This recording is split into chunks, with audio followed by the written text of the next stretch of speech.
ஏய் இத பாரு, ஒன்னு நீ இல்லனா நான் இல்லனா நீ இல்லனா நான்.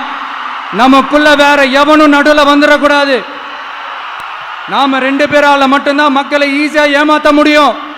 இந்த விஜய் வந்ததுனால நமக்கு பொழப்பே போச்சு. மக்கள் வேற அவனை தான் நம்புறாங்க.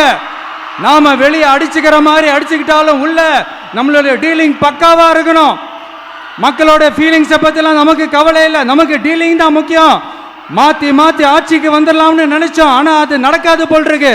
அதனால நீ என்ன பண்ற, எஸ்ஓபின்னு போட்டு ஒரு பக்கம் அவனை தடுத்துரு, இன்னொரு பக்கம் அவன் மேல பழி போட்டு நானும் தடுத்துறேன். என்ன ஓகேவா? டீலிங் ஓகேவா? ஓவர். நீங்க இந்த விஜயம் முடக்கலாம், ஆனா ஒவ்வொரு வீட்டில் இருக்கிற ஒவ்வொரு விஜயையும் உங்களால முடக்கவே முடியாது.